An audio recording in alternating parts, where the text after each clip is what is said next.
Ano yung tinitira mo? Yung ating sinigang, siyempre lalagyan natin ng panibagong gulay, panibagong timpla. So, ayan. Ito na. Ito na ang last tira ng ating sinigang. So, tinitimplahan uli ni Bata. For our dinner. Lemon na lang. Hindi nagtag niya. Naglagay ng konting tubig. At saka asin. At saka kami bumili uli ng gulay na spinach. Yan na. Yan na. Ayos na yan.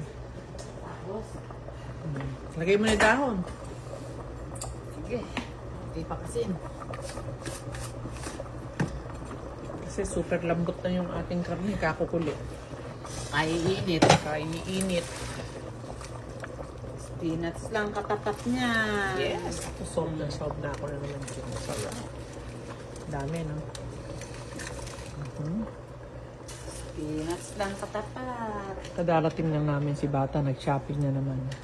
So, Ako wala akong nabili. Bata, nag-shopping na ayaw lang naman. niya. Nag-shopping na naman. Pinapabili ba naman sa akin yung saksakan ng mahal? Baka ako lagnatin. Lalo natin daw siya. Sarap. Tapos ayun o, may steak pa kami. Napalambot namin ng konti at frozen. Nilagay namin sa freezer. Ayan. Yan. May mga diners kami. Sila Be, si Aaron, mag-anak. Yan. Yehey, mauubos ang aming sinigang. At meron pa kaming nakalaan doon, Bata, bukas naman. Yung baka naman nakalambutin natin. 16 hours siya nakababa. Hindi, iba pa yun. Sabi ko pang sigang natin. Di ba bibili Ay, oo. tayong pang sigang na baka?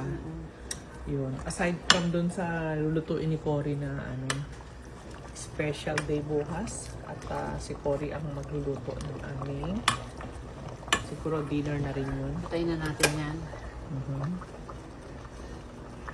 How is it? How is it? Diba? Kahit dito walang nasasayang na local Lagyan natin food. ng konti pa. Konti na lang. Okay na yun. Sarap ng dahon. Kukulo na yan. Pagkalagay ng gulay, pwede nang patayin yung ano. Yung ating Hintay na kalan. niya. Hinit na lang natira yan. Sigurado makuubos na to. Ayos, ayos, ayos, ayos. Yay! Yes. Ubos ang aming mga tira. Na! So, yan ang partner ng aming sinigang.